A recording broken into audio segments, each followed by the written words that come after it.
मंडळी, नुकतीच फाल्गुन पौर्णिमा झाली आणि या फाल्गुन पौर्णिमेला आपण होळी अगदी जल्लोषामध्ये साजरी केली। 2 तारखेला आपण होलिकेचं दहन केलं। त्यानंतर दुसऱ्या दिवशी म्हणजे 3 मार्च 2026ला होतं धुलीवंदन। या धुलीवंदनाला आपल्याकडे वीर पाडवा असंही म्हटलं जातं। होळीची कर, धुळवड या नावांनी देखील धुलीवंदन ओळखलं जातं। याही दिवशी दिवसभर पौर्णिमा होती, पण मग या पौर्णिमेला चंद्रग्रहण होतं, त्यामुळे आपल्याला वीर पाडव्याचा म्हणजे धुलीवंदनाचा जो काही सण होता तो ग्रहण संपल्यावरच साजरा करावा लागला। मग आता होळी झाली, धुळवड झाली, राहिलं काय? तर बघा, होळीचा उत्सव संपला म्हणून काय झालं?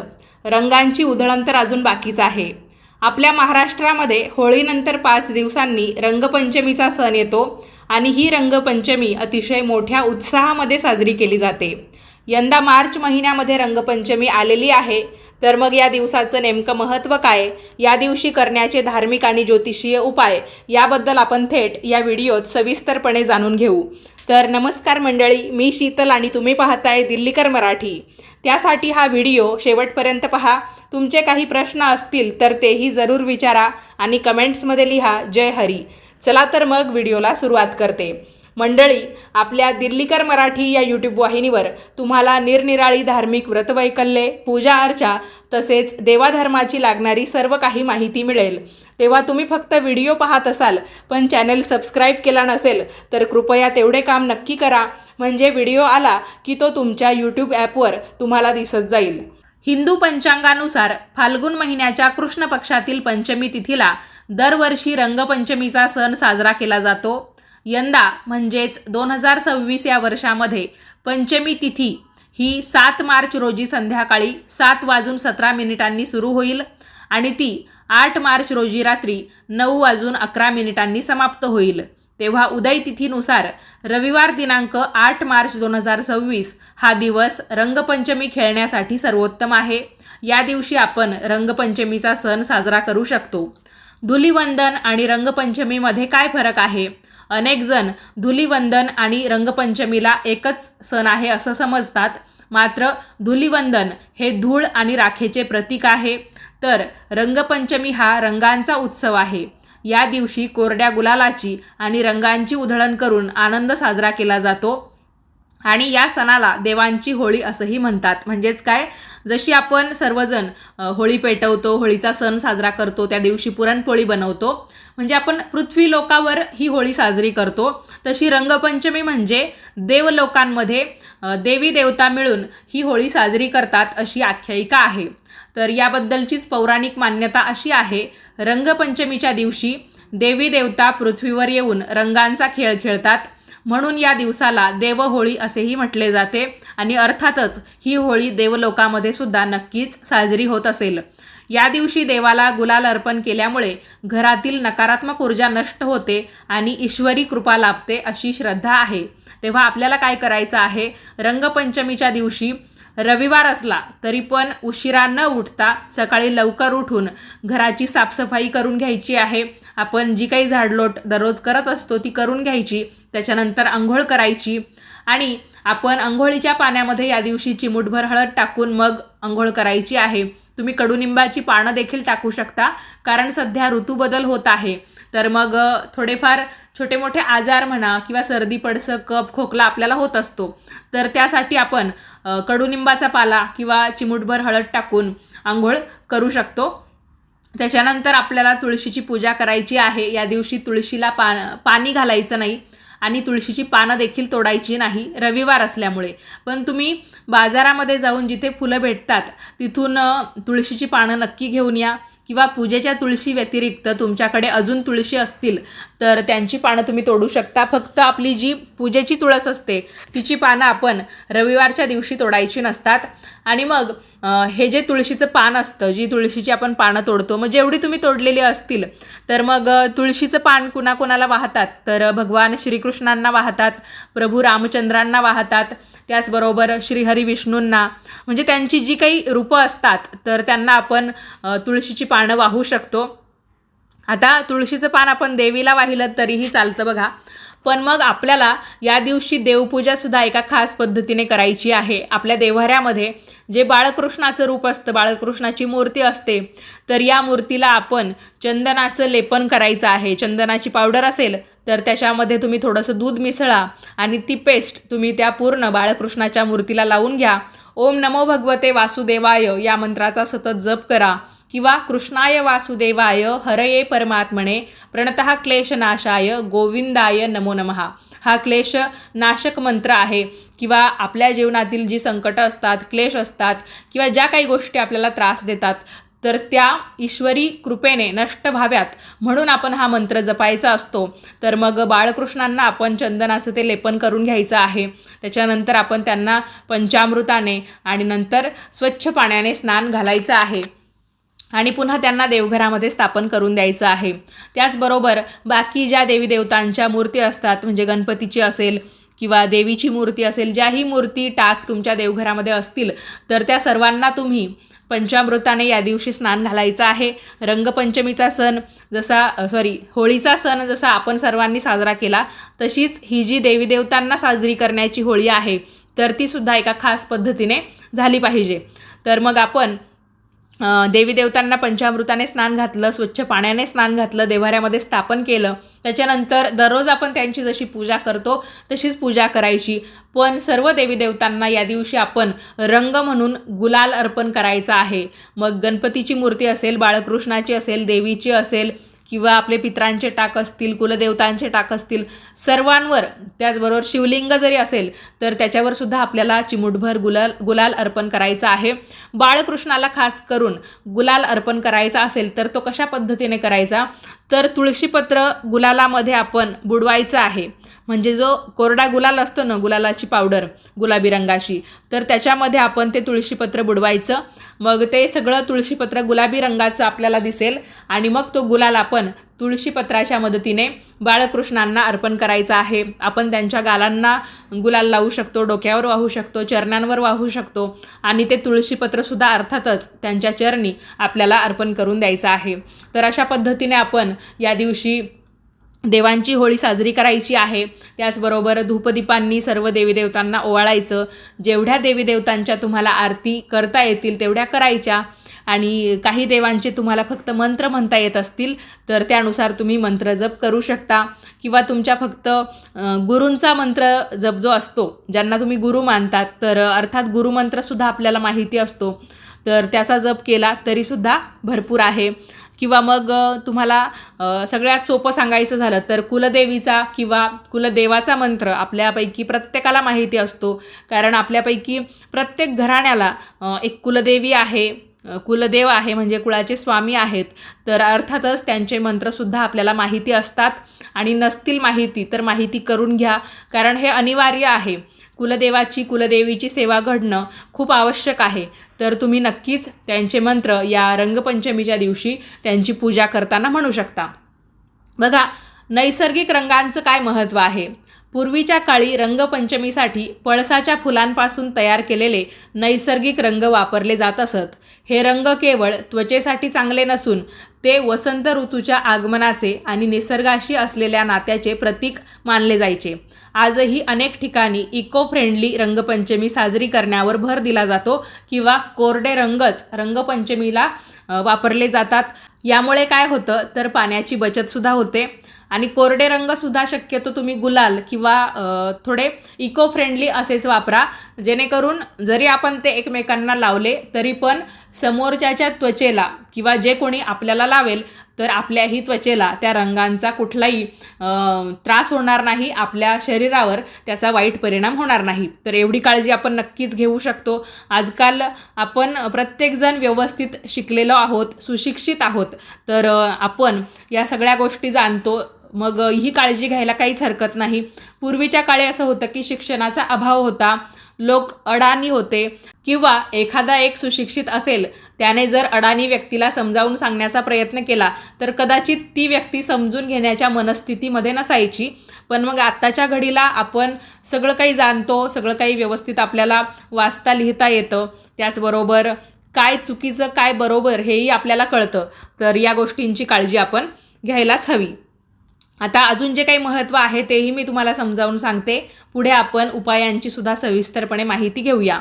तर बघा, असं मानलं जातं की रंगपंचमीच्या दिवशी रंगांची उधळण केल्याने वातावरणातील तम आणि रजगुण कमी होऊन सत्वगुण वाढतात आणि मानवी जीवनामध्ये सुखशांती येते.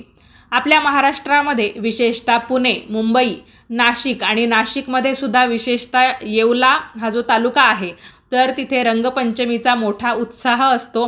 नाशिक शहरामध्ये सुद्धा तुम्ही याल तर तुम्हाला मोठमोठ्या रहाडी पाहायला मिळतील आणि या रहाडी वर्षभर बंद असतात. रंगपंचमीच्या काही दिवस अगोदर या रहाडी उघडल्या जातात, त्यांची स्वच्छता केली जाते आणि मग त्यांच्यामध्ये रंग ठेवला जातो, रंग टाकला जातो आणि मग रंगपंचमीचा सण या रहाडीमध्ये साजरा केला जातो. अतिशय बघण्यासारखं हे दृश्य असतं.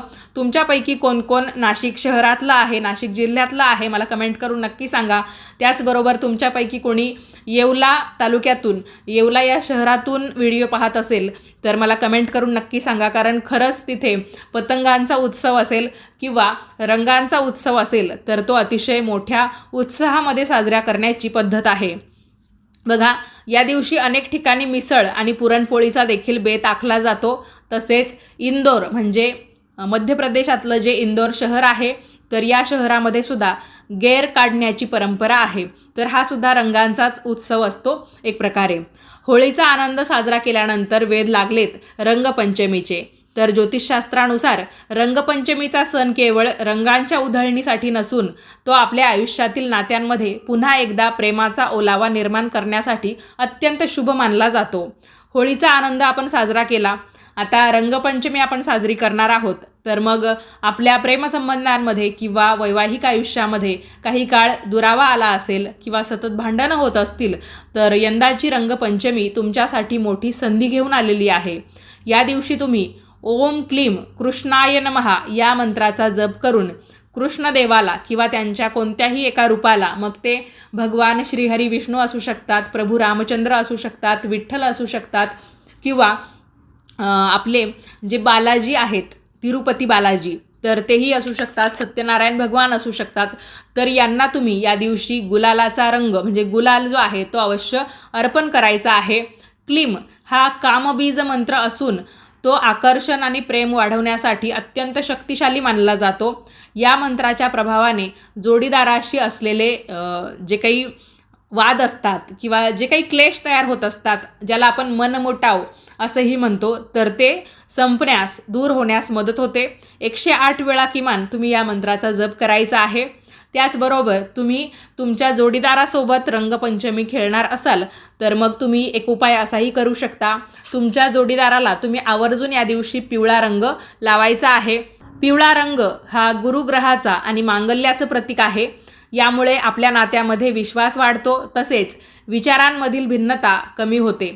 मग आपण नक्कीच हा उपाय केला पाहिजे, काहीच अवघड नाही आहे. पिवळा रंग तुम्ही तुमच्या जोडीदाराला, तुमच्या पतीला, तुमच्या प्रियकराला किंवा जी तुमची होणारी जोडीदार आहे, जो तुमचा होणारा जोडीदार आहे आणि तुम्ही जर रंगपंचमी सणासाठी एकत्र आलेला असाल तर नक्कीच तुम्ही हा उपाय करायचा आहे.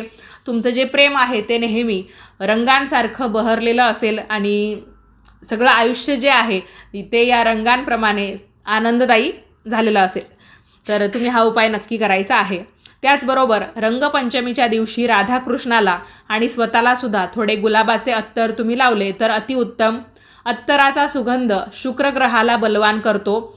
ज्यांचा शुक्र प्रबळ असतो म्हणजे मजबूत असतो त्यांच्या प्रेमजीवनामध्ये नेहमी सुखाचे दिवस असतात. त्याचबरोबर या दिवशी तुम्ही सकाळी किंवा संध्याकाळी एक उपाय करायचा आहे. घरामध्ये तुम्हाला थोडंसं गंगाजल, गुलाब पाणी किंवा एक आपण म्हणतो ना हळदीचं पाणी, गोमूत्राचं पाणी म्हणजे पाण्यामध्ये थोडंसं गोमूत्र तुम्ही मिसळू शकता किंवा डायरेक्ट तुम्ही गोमूत्र जरी तुमच्या घरामध्ये शिंपडलं तरीही चालेल. तर मग या दिवशी बघा, आपण जेव्हा काही सणवार असतो ना तर मुख्य दरवाजावर काही ना काही उपाय करतो, जसं की स्वस्तिक काढतो. मुख्य दरवाजामध्ये एक जसं सांगितलेलं आहे आपल्याला बऱ्याच व्हिडिओमध्ये असं ऐकायला मिळतं ना, या पद्धतीचा दिवा या सणाला लावा. तर त्यामागे सुद्धा काहीतरी महत्त्व असतं, धार्मिकता असते. तर मग दिवा लावत असतो, तोरण लावत असतो. त्याच पद्धतीने आपल्याला या रंगपंचमीच्या दिवशी काय करायचं आहे, आपल्या घराचा मुख्य दरवाजा म्हणजे आपल्या हॉलच्या दरवाजावर आपण गुलालाने स्वस्तिक काढायचं आहे. तुमच्याकडे गुलालाऐवजी चंदन असेल, ओलं चंदन किंवा चंदनाची पावडर, तर चंदन पावडरमध्ये थोडंसं पाणी किंवा दूध मिसळा आणि त्या चंदनाने तुम्ही स्वस्तिक काढू शकता. आणि तुम्ही दरवाजावर आंब्याच्या पानांचं तोरण लावायचं आहे. आंब्याची पानं ही सणासुदीला तसेच शुभ कार्यांमध्ये वापरलीच जातात. त्यामुळे आपण काय करायचं, रंगपंचमीच्या दिवशी मिळाली तर झेंडूची फुलं आणि नाही मिळाली तर फक्त आंब्याची पानं घेऊन त्यांचं छानपैकी तोरण बनवायचं. आणि या प्रत्येक आंब्याच्या पानावर आपल्याला गुलालाचा एक एक टिपका लावायचा आहे. मग गुलालामध्ये तुम्ही थोडंसं दूध मिसळा किंवा पाणी मिसळा, त्याचा छानपैकी गंध तयार करून घ्या आणि गुलालाच्या गंधाचा टिपका तुम्हाला या आंब्याच्या पानांवर लावायचा आहे. मग ते तोरण तुम्हाला तुमच्या मुख्य दरवाजावर लावता येईल. हे कशासाठी करायचं, आंब्याची पानं मांगल्य आणतात किंवा आपल्या घरामध्ये चैतन्य आणण्याचं काम करतात आणि जो गुलाल असतो तो नकारात्मकता घालवण्याचं काम करतो. आणि नकारात्मकता आपल्या घरात कुठून घुसते, तर जी काही मंडळी आपल्या घरामध्ये येतात, मग ती काही आपली असतात, काही परकी असतात, पण काही लोकांमध्ये प्रचंड नकारात्मकता भरलेली असते. मग अर्थातच ज्या मार्गाने लक्ष्मी ही आपल्या घरामध्ये प्रवेश करते, ज्या मार्गाने आपल्या घरामध्ये काही खास चांगल्या व्यक्तीही येतात, त्याच मार्गाने काही निगेटिव्हिटी, नकारात्मकतासुद्धा आपल्या घरामध्ये येत असते. तर ही नकारात्मकता कायमची घालवण्यासाठी किंवा तिने आपल्या घरामध्ये प्रवेशच करू नये यासाठी आपण आपल्या घराच्या मुख्य दरवाजावर हे आंब्याच्या पानांचं तोरण लावायचं आहे आणि त्याच्यावर गुलालाचा एक एक टिपका म्हणजे गुलालाचा गंध लावायला अजिबात विसरायचं नाही आहे. त्याचबरोबर जेव्हा संध्याकाळ होईल तेव्हा तुम्ही तुळशीमध्ये एक दिवा लावा. या दिव्याखाली तुम्ही थोड्याशा अक्षता आणि थोडासा गुलाल देखील त्या दिव्यावर वाहायचा किंवा अक्षतांवर गुलाल वाहिला तरीसुद्धा चालेल. मुख्य दरवाजावर सुद्धा तुम्ही त्याच पद्धतीचा दिवा लावू शकता. आणि जमलं तर या दिवशी तुळशीमध्ये किंवा मुख्य दरवाजावर तुम्ही जो दिवा लावाल, देवाजवळ जो दिवा लावाल, तर हे तिन्ही दिवे तुम्ही जर तुपाचे लावले तर अतिउत्तम. म्हणजे खूप जास्त प्रभाव तुम्हाला याचा पाहायला मिळेल की काहीतरी वेगळं आता आपल्या आयुष्यामध्ये सुरू झालेलं आहे. जे आपण खूप वाईट दिवस काढले तर ते आता कुठेतरी संपून जात आहेत आणि चांगले दिवस आता आपले सुरू होतील. अशा ज्या आपण म्हणतो ना गुड वाईब्स, तर त्या तुम्हाला ते दिवे लावल्यामुळे नक्की यायला लागतील. तेव्हा येत्या रंगपंचमीला बाकी काही नाही झालं तरी पण चालेल, पण दरवाजावर सकाळी आंब्याच्या पानांचं तोरण, त्यावर गुलालाचे टिपके लावायला विसरू नका. संध्याकाळी अशा पद्धतीने जसे की मी तुम्हाला सांगितले दिवे कसे लावायचे आहे, आपल्या शुद्ध गाईच्या तुपाचे आणि त्यांच्या खाली अक्षता, त्याच्यावर गुलाल आपल्याला वाहायचा आहे.